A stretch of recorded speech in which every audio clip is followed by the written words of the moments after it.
Okay, imagine this, you're walking into a video store in 1987. The NES section is calling your name. What makes you grab Metroid off the shelf? The box art. But what if I told you the version you saw depended entirely on your passport? That's the rabbit hole we're diving into today, Nintendo Life's Metroid 40th Anniversary Box Art Brawl. And honestly?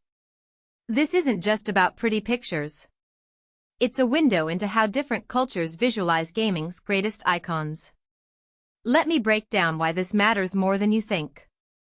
First, let's talk about the original Metroid. North America's Yellow Background Classics Series won with 48%. Now personally, I get it, the Chozo suit is so much more mysterious than the gray space marine look. But here's the thing, that screaming red banner?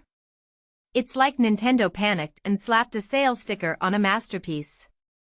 Europe's version kept the yellow but ditched the banner chaos. Why didn't that win? Maybe Americans just love a good screaming headline? Or maybe we're all just conditioned to equate retro with those dollar store discount signs. Then there's Metroid 2, Return of Samus. No regional differences, which is wild when you think about it. This barren, almost alien desert environment became the universal face of the game. And honestly? That's the one Metroid sequel where the atmosphere is literally the antagonist. The art doesn't show monsters or action, it's just Samus versus empty space. Which perfectly mirrors the game's lonely tone. But wait, if every region picked the same art, does that mean we've reached some kind of box art singularity? Or are we just collectively sleepwalking through design choices? Super Metroid's Japanese variant won with 89%, and I need to scream about this. The vertical layout shows Samus mid-backflip, surrounded by bosses that look like they're melting off the cover. Compare that to the West's cinematic landscape which, well, it exists. But here's the twist, Japan's version is basically a motion comic. The West wanted grandeur, Japan wanted chaos. Which reflects the game better? If you've played Super Metroid, you know the answer. This is a game where you fight a crocodile in a toilet. The Japanese art doesn't just show action, it shows the game's unhinged soul. Metroid Fusion's 59% Japan win is fascinating. That blue goo? It's not just a background element, it's the entire premise.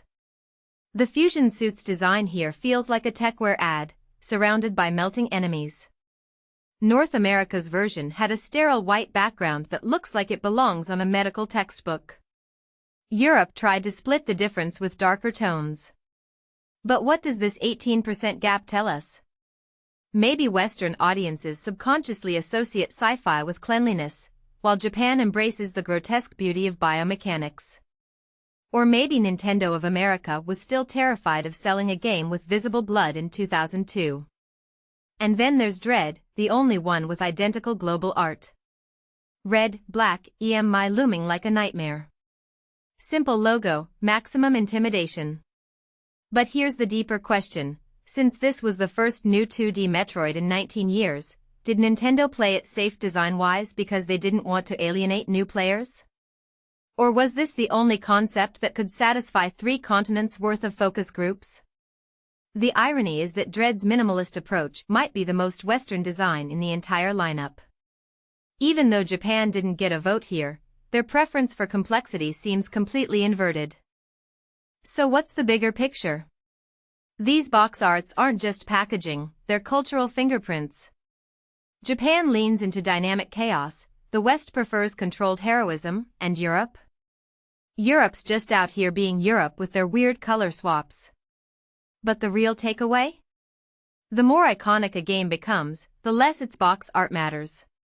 Super Metroid and Dread, arguably the 2 best in the series, have the most polarizing and most homogenized covers respectively. Maybe true legacy isn't about the art on the box, but the memories inside. Or maybe I'm overthinking this and we should all just agree Samus needs better lighting designers. What do you think?